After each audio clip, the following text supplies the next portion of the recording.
Good morning. Welcome to the Weatherization Monthly Financial Status Reporting webinar. We appreciate your choice to participate this morning.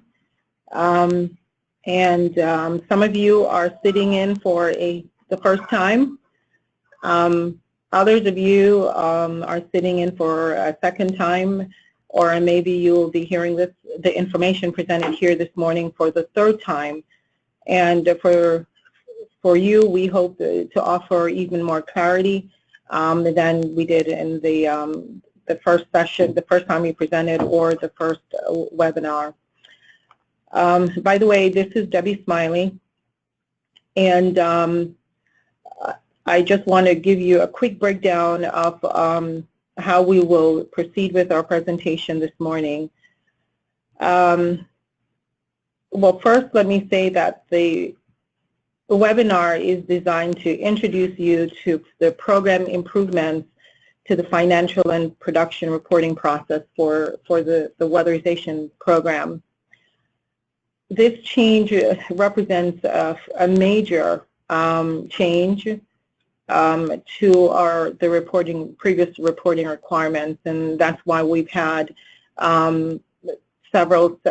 we're holding several webinars, and we provided an entire session during the FACA conference, because we wanted to make sure that all the information got out, everyone understands what to expect, and also you know, our grant managers are waiting to assist you when the time comes for you to start using this process. The change is major, and it will commence with the first submittal of your production and expense reporting for your 17WX contract. About half of you have received your 17WX contract. However, there's funding still out there in the network, so you're working on your 16WX contract, so you're doing that. And of course, the goal is to make sure that you expend most of the DOE portion of your funding, so that you can then begin working on your 17WX contract. We will present our webinar this morning in three major parts. The first part will be done by June Hawley. June will take us through the Weatherization Program Notice 1703, which will detail the new requirements of the reporting, and it should give you a good summary of what is expected. I will then take over, and I will walk us through the new required supplemental documents for detailing expenditures and source information. So in June's presentation, she will mention the new supplemental documentation, and I'm going to walk you through that and what those look like, what types of information will need to be inputted in that. It's very simple. The supplemental document is a spreadsheet with several tabs, and I'll walk you through that process this morning. And then part 3 will be presented by Bob Hunter. Bob will be highlighting the recent changes to the e-grant system that have been enhanced and redesigned to capture the required information and improve the reporting process. Specific changes that he will be helping you navigate through is to the BWR and the new upload or expanded upload portal, as well as what you will now see with the 17WX agreement. You'll see a new face page, a new facade for the FSR, and after that, we'll open the line for questions, as many questions as we can stand within the hour, and then of course after that you can pick up the phone or send us a quick email. We'll be able to answer any questions that you have. So I'll turn this over to June. Thank you, Debbie. Good morning and welcome to everyone. This again is June Hawley, and I want to also mention, as Debbie did, the purpose is to introduce the upcoming State Weatherization Program Notice 1703.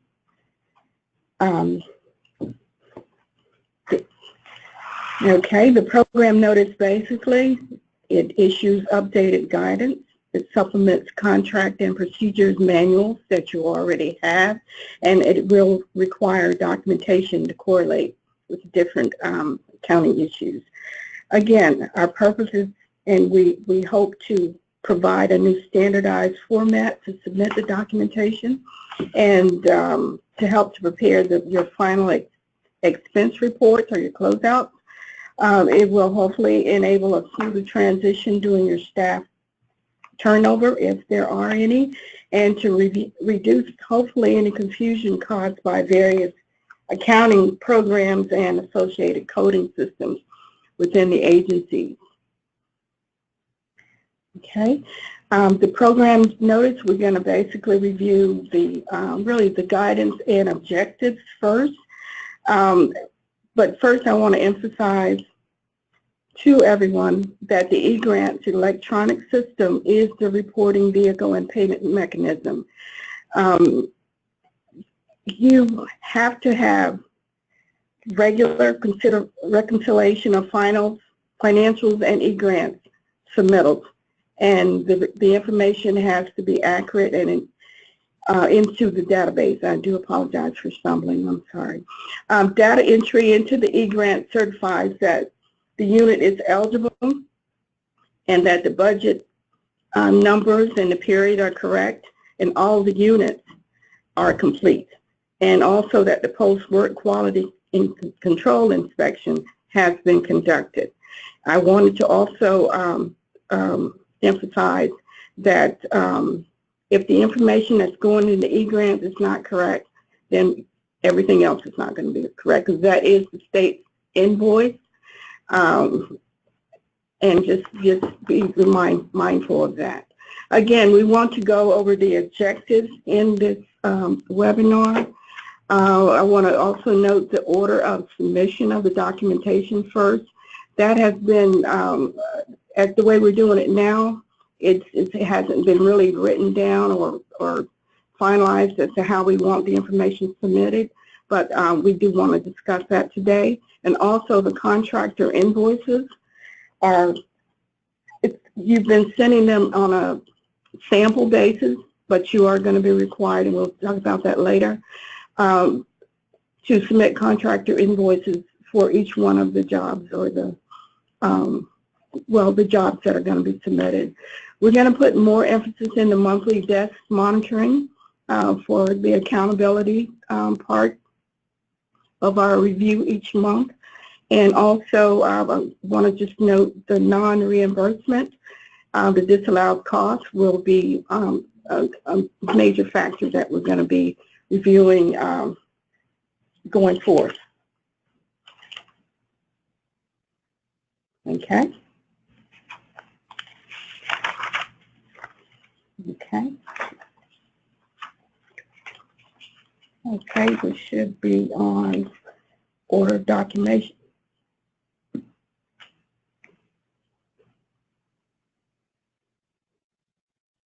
We got to go back, y'all. One more. There we go. Okay. Our first objective, the order of documentation submission. I want to emphasize this morning, or just really to indicate the two major parts that our financial status report will include. It will be, of course, your FSR, the actual FSR form, and the building work report, as well as two supplemental documents that will be uploaded. As Debbie had mentioned before, and the building work report has updates or has been enhanced to add the quantity for the installed measures. Bob Hunter will be discussing that more in his section as well. Okay. Going further on the order of documentation submission, of course you're going to, submit your monthly expenditure tracking sheets, the program support costs, and administration costs. Okay, supplemental documentation forms, financials, and of course your new form that you will be introduced today as well is your billing summary form. Just remember, when you turn in your financials, you should show the beginning and ending balances, and realize that employee timesheets may be requested upon request. Okay. Indirect cost is also another one of our objectives that we want to emphasize. That it is fairly new. It's just indirect and overhead costs. For any federal grants, anytime there's any waivers, well, waivers will be expected to explain the elevated costs. Indirect costs must not be combined with any direct costs on any invoices. And projects where the materials and the labor costs appear higher than the typical, the subrecipient needs to provide an explanation for the elevated cost. Okay, let's go further in the objectives. The contractor invoices, again, they are mandatory for all of the units or the jobs that are completed now. And let me see. Subcontractor billing, what we're asking is that what I've seen when we've gone out and monitored, we don't have clear projects. The information is not clear, the time period, materials, and references to services provided. All that is going to be included on the new documentation forms, which are going to be scanned and uploaded each month. Okay. The monthly desk monitoring. This is also fairly new on DEO's part. We do it every month once we get our financial status reports in, but it is going to be more comprehensive and detailed, and we just wanted you to have an idea of what we're going to be looking at. First of all, your budget period. And basically that's saying, if there's a possible or a need for a modification or a change in your agreement. The budget support documentation invoices. Remember, financials need to match your invoices and the net documents. Production goals. Again, that gives us an idea what if we need to send out a low production email or some notification to the agency as a reminder. And again, our 17WX cost per unit has gone up. We will be monitoring to assure that you're within that limit. Special conditions, if applicable, basically issues, complying to DEO regulations or not, or in place. 17WX new detail sheet, and that's something we'll be using to review your contractor invoices, your training and technical assistance program support, health and safety and administration costs. Reimbursements. Reimbursements are basically like it's always been. The reimbursement process is based on allowable expenditures made by the subrecipient. Just remember, and I'm sure you already know, allowable is according to both federal and agency guidelines. Allocable should be charged to a grant in a realistic proportion, and reasonable expenses in travel should be cheapest or include a cost analysis. Okay, and also we want to emphasize, depending on the era, delays in making corrections could cause a hold on the payment. Recipients that need assistance in correcting errors should contact their grant manager. All right, payment adjustments. We just want to really take you or let you be aware, or refer you, to your agreement.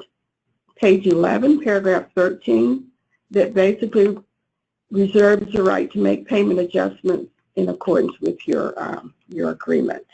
Okay. Okay, and withholding a payment, again, is under the same reference, page 11, your agreement, paragraph 13. Okay. Non-reimbursement, basically just what it said, misrepresentation of material fact. DEO will not reimburse for any claim expenditures which it finds to be based on a misrepresentation of material fact, including without limitation work not performed or materials not supplied or incorporated in the work. Okay, and that also is in paragraph 13 of your contract between DEO and the subrecipient. Okay, and once you do receive your program notice, we of course will ask for an acknowledgement, be signed and dated, and return to your grant manager by Friday, June 16th, 2017. That completes my overview of the program notice. I'd like to turn it back over for the supplemental document presentation by Ms. Debbie Smiley. Thank you.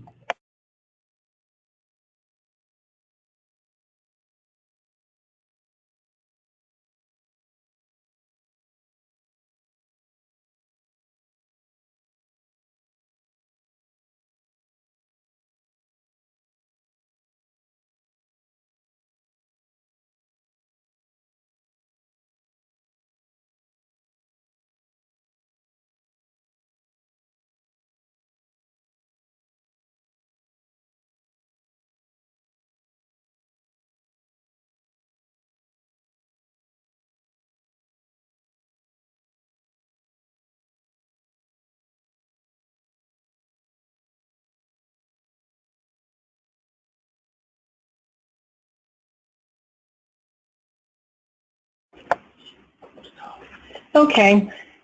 Hello again, everyone. So I am tasked with walking us through the requirement for supplemental documentation.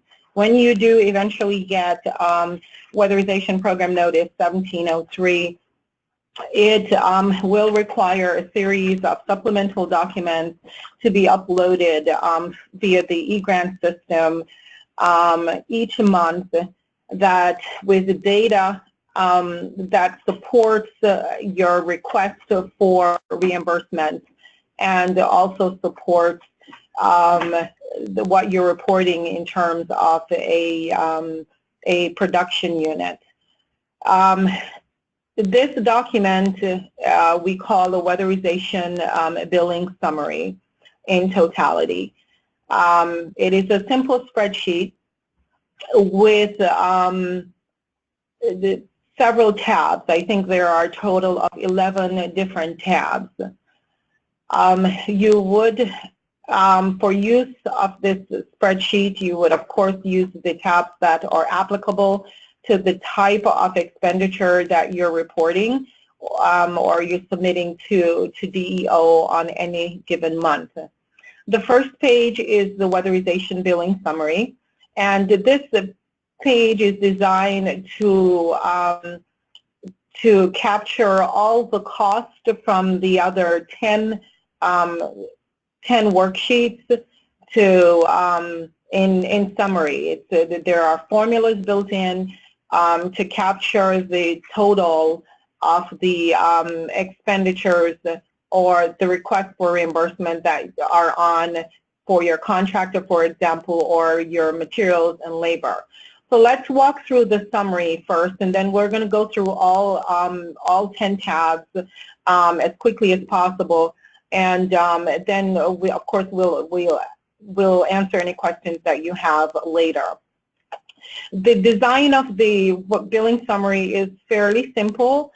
There's a column here, and if you follow the cursor, that is designed to capture the reportable jobs that you have done that month or the previous month, and any jobs that you were reworking. the reportable jobs, the number that goes here, should correlate with the number of jobs that you are reporting in your FSR. So if you say 20 on here and 10 on your FSR, that immediately it will raise a question by your grant manager. So we're looking to see that all of this correlates with what's on your FSR. There are some additional columns, and if you look up here in the headings of these columns, you'll see other, you'll see utility rebate, you'll see agency other, and then of course the very first one said 2016 WX. That's really just to capture the funding source that you're using for those reportable units. If you are going to, if you spent utility rebates and you did it of the 15 units, you spent utility rebate money on those same 15 units, you would actually put 15 in here as well.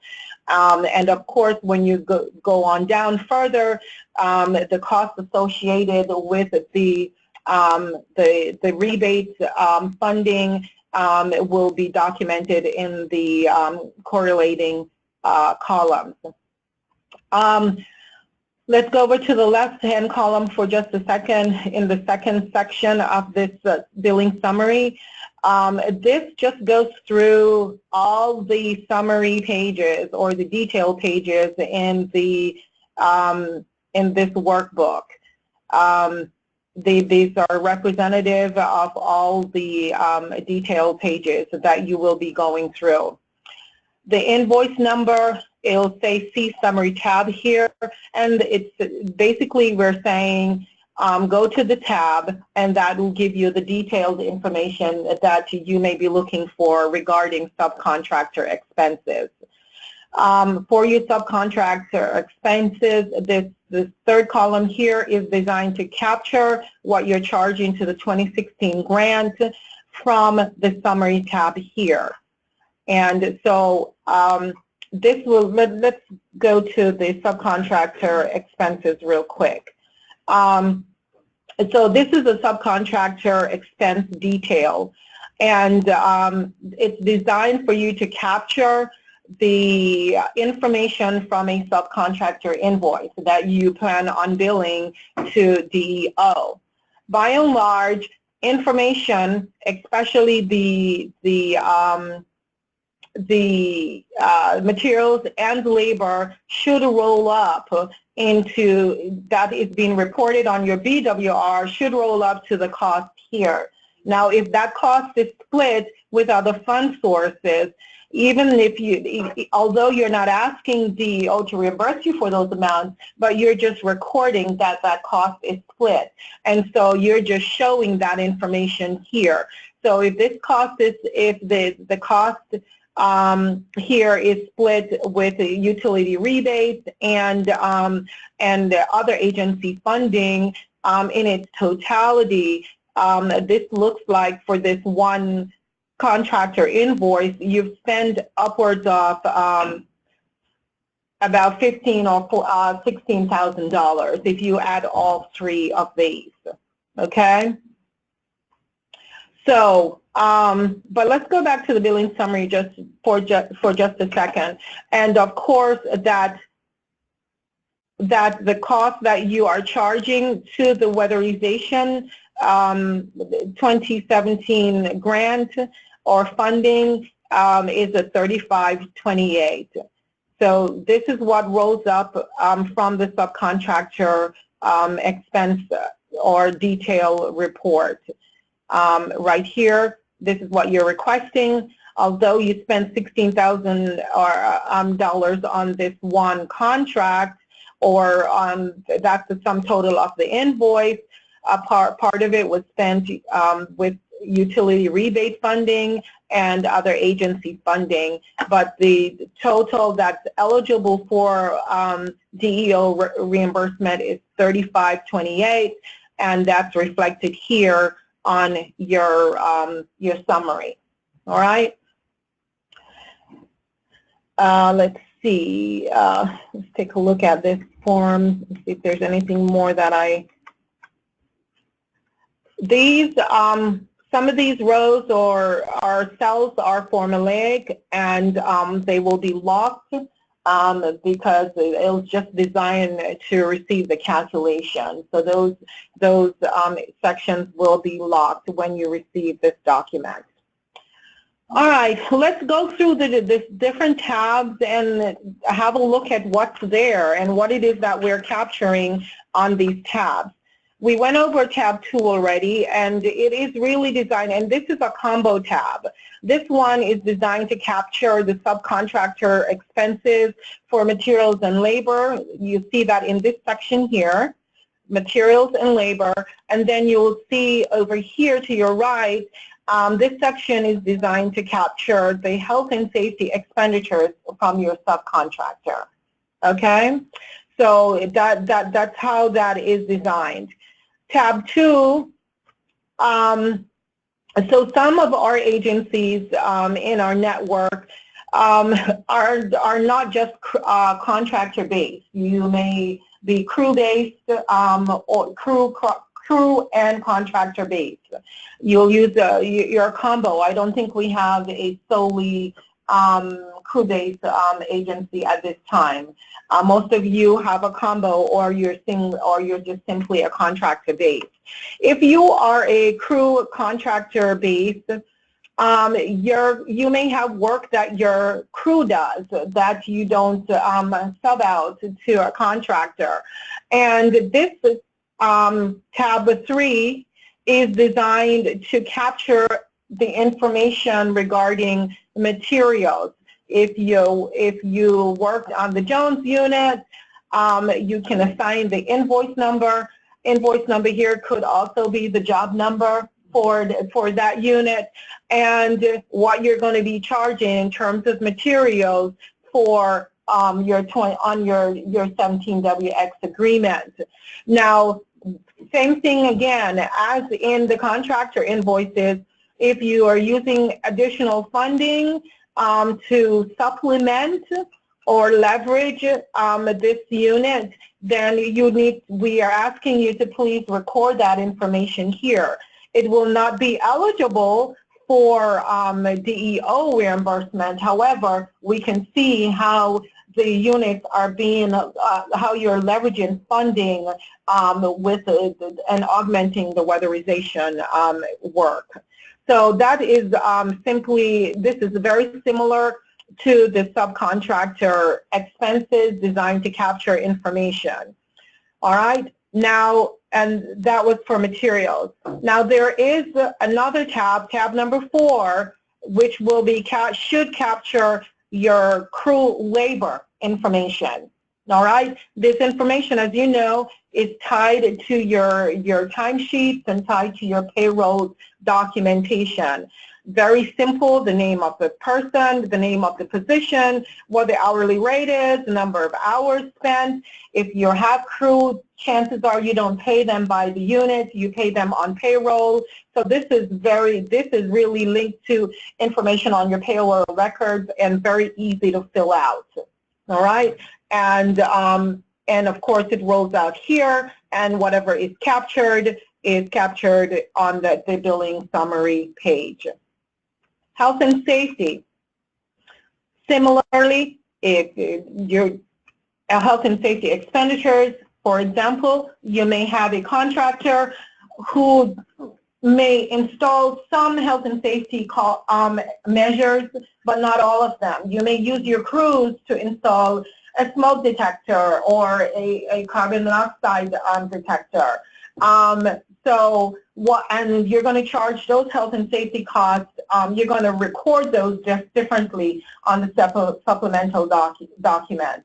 You may have the contractor do something else, another health and safety related measure. But and of course you're going to record that on tab 2.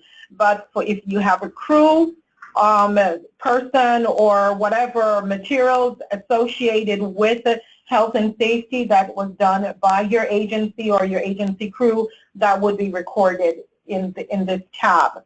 Now, once again, it is the format is very similar There will be some of these that are not locked, so you can tweak it. We're very flexible with the information. We just want to make sure that there is a descriptive term here. Could be the client's name, or you may want to, and in this column here where it says invoice number, you may want to put the job number, or I've seen how this document's been used in the past. You can create an invoice for each unit. All right, you can create an invoice for each unit and record the cost here and give it an invoice number and record it here. All right, and once again, it makes room for utility or utility rebate funding or any other funding that you're using to support or supplement this the cost for those units.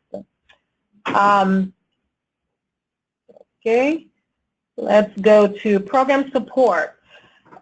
This tab is, once again, very similar. This is where we're asking you to report your program support costs. These are program support costs that are not related to payroll. There is a separate tab for the payroll program support. Okay,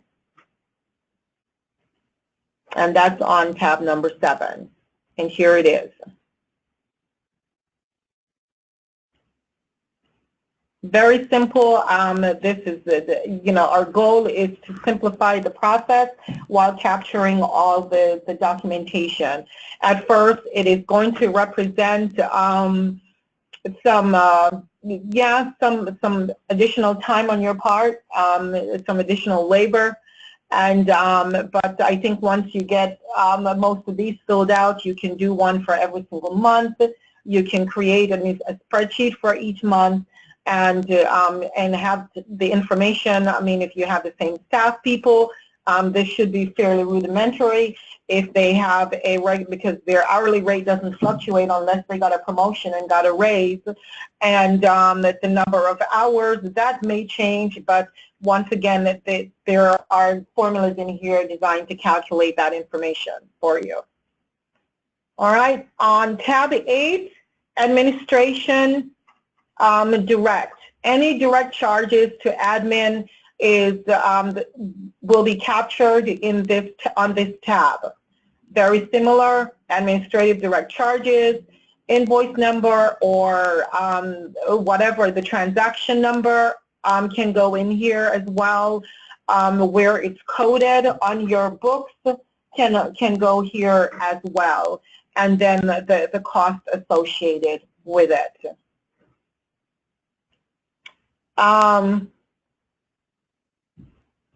Administrative indirect. This tab is designed to capture costs that you're charging to admin, indirect costs you're charging to admin for individuals, for your executive director, for example, or your CFO, or your administrative assistant. And if these people are if you have an indirect cost rate or a de minimis, let's deal with indirect cost rate. If those people are a part of that indirect cost pool, and it's not, then you would, of course, just indicate the percentage here, what the percentage of the indirect that you're using, and et cetera. All right. And if you're using the 10%, the de minimis, you also indicate that as well.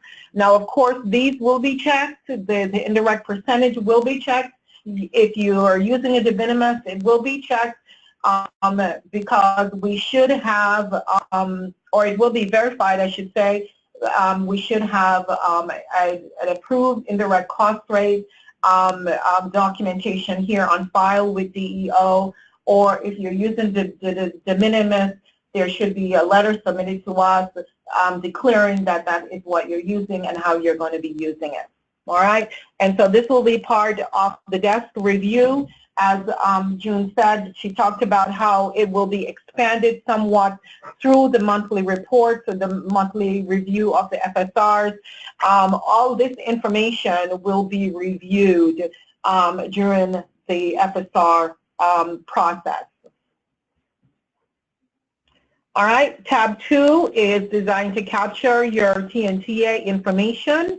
Very similar. This one is a work in progress.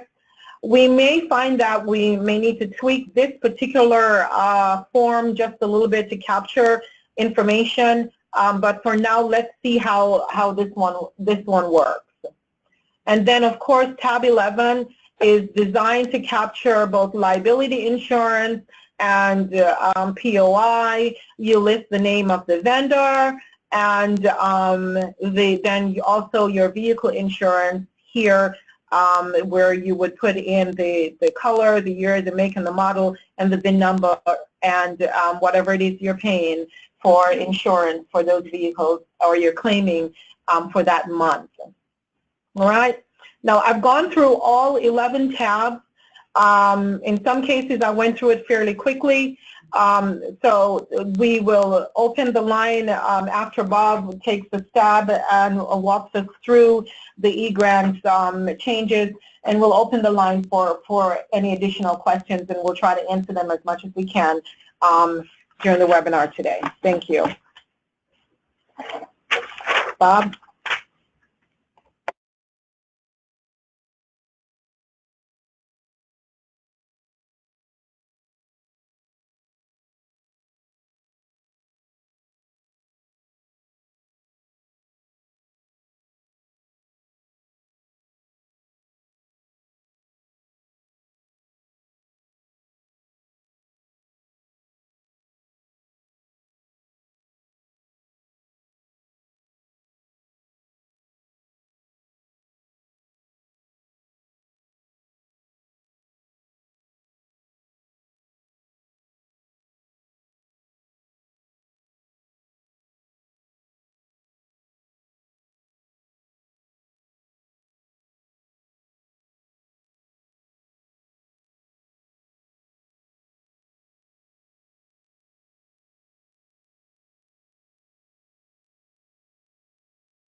Okay, folks, we'll get started again.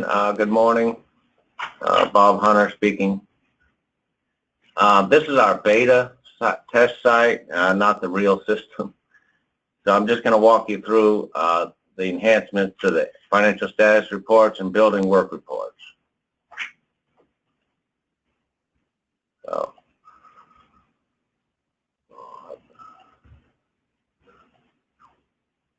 okay. Oh, if you have a handout that was attached, I believe, to the last webinar, you may use that to follow along.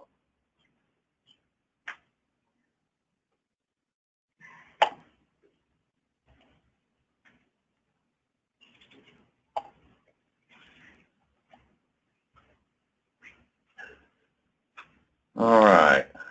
First, we'll look at the financial status report. Okay. As you'll notice, it includes the budget categories in column A. Current month expenditures are reported as you have been doing in column B. You'll have a total to date from what you've reported and an unexpended balance for each budget category. Please be aware that the unexpended balance will not accept a negative number. So the budget, as always, has to be carefully followed as you proceed with your expenses throughout the contract year. Also at the bottom, we have simplified the signature format. We don't require 3 signatures anymore. One signature, and then the sub-grant acknowledgement. The words have changed for 17.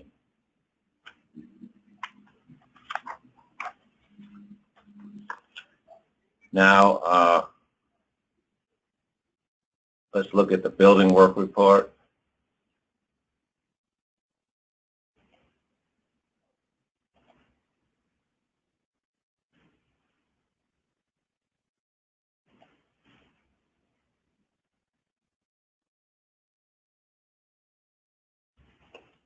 Many of you are used to this format, but it's worth going over again.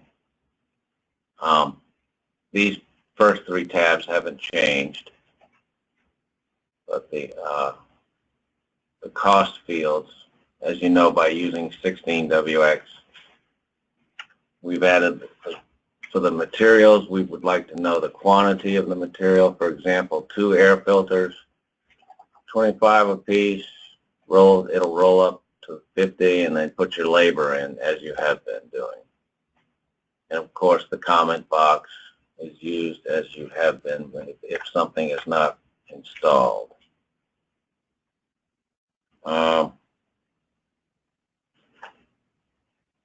That same methodology is for each cost field in the new building work report, as you're probably familiar with, using 16.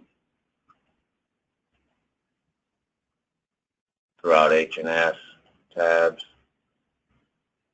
and the last page hasn't changed. So, just a review, I'm sure most of you are familiar with this process by using the 16 model. And the Bob, if I may, yes, can I ask a question? Certainly. So with what you just showed us with the BWR, will we be required, it looks like there are 2 columns there, one that shows the labor costs per unit as well, and of course one that shows the number, the quantity of those measures. So right. In terms of the labor, will we have to get that detailed information from the contractor? And if we have crews, if the agencies have crews, what will they be required to do? Right. Good point, Debbie. Let me go back. For example, what Debbie's mentioning, the specific labor for each measure must be itemized on the contractor invoices. I know that's been challenging in the past, but we would like the contractor invoice to mirror the building work report for 17. Okay, good point. Thank you for that question. Okay. The upload for the building work report is the same. The quality assurance quality control form you'll upload like you have been doing. Here's one uploaded. These should go away. They don't require any uploads. They're just there for now, but they hopefully will go away. So this is the quality control form, which reminds me I failed to show you the upload on the FSR. The financial status report we've added an upload portal. This will require the upload of a METS in PDF format, supplemental spreadsheet in PDF or Excel, and other backup documents will go here, PDF or Excel. So this is new for 17. I believe if you try to submit the FSR without these uploads, it'll give you a warning box.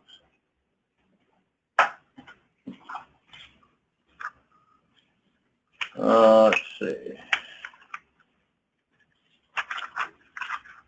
Looking through my notes here on the attachment, I believe I've covered the points, and we'll take questions shortly.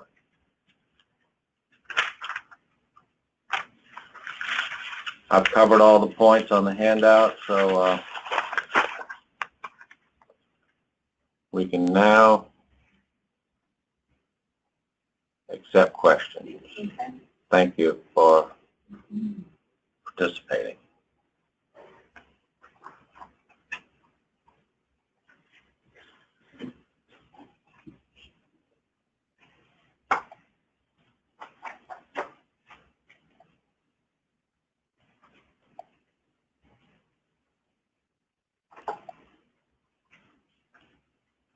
Okay.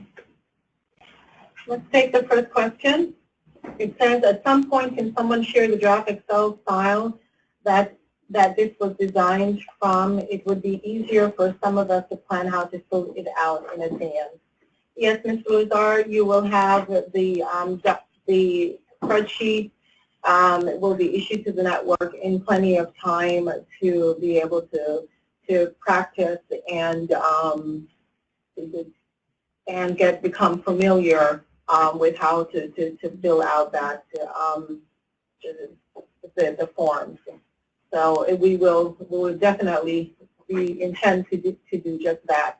Right now we are in the information stage, essentially making sure that everyone has what is required or has some idea of what to expect. And then you'll get an opportunity to go through it and actually manually go in there and test it. And then your grant managers will be available to answer any questions.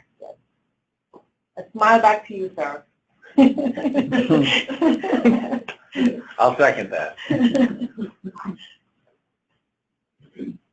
All right, Denise Mandeville. Once all forms are uploaded in the eGrants, are forms also emailed to our grant managers as we are doing currently? Denise, no. Once you upload it in the system, that's all you will be required to do. You don't have to send the forms via email unless there is an issue and your grant managers are requested that you do so. You will still need, of course, however, to send a copy of your signed FSR. We do not have an electronic signature feature in the system at this time. We wanted to have that, but we weren't able to get that done this time around. Maybe when we get our new system, we'll be able to do that. But so you still have to send a copy of your signed FSR. But the other documents you don't have to send via email.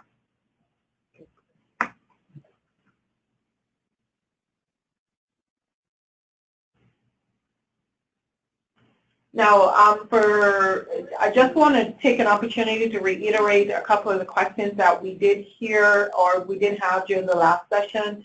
One of them had to do with the fact that we are requesting.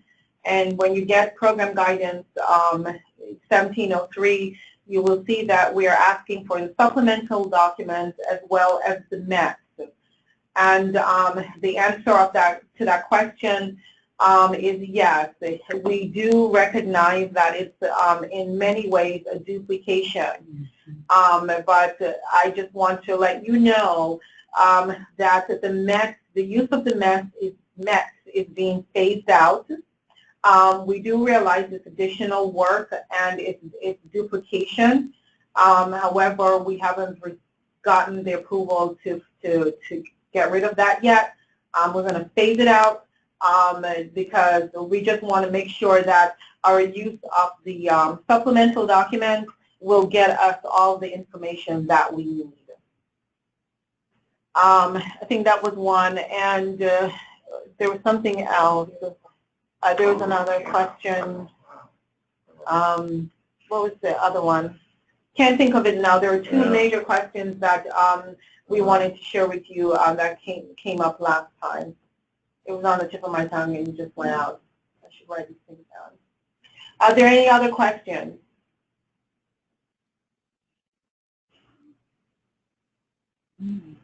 All right.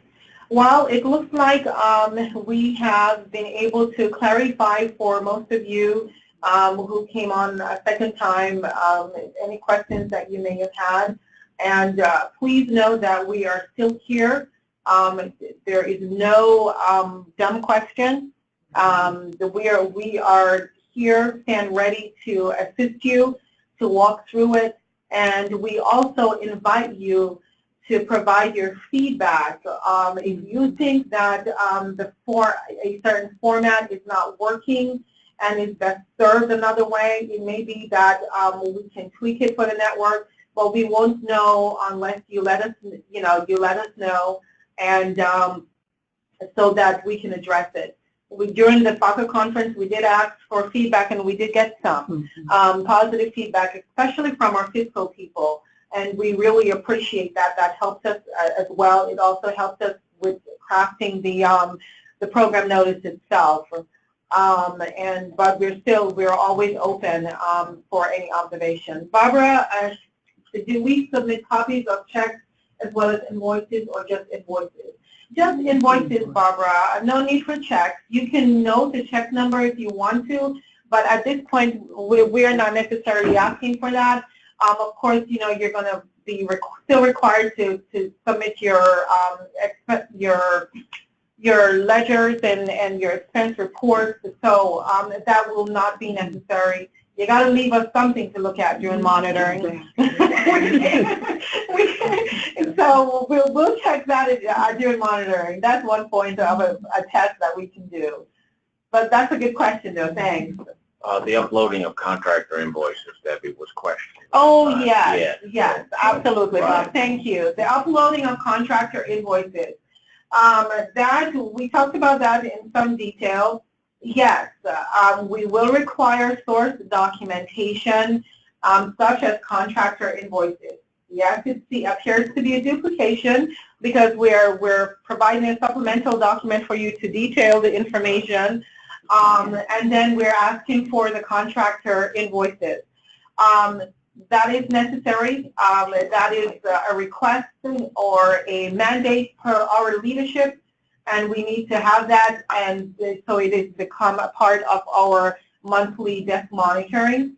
And so we've expanded the upload portal for you to be able to do that. We just ask that you do it in a very orderly fashion.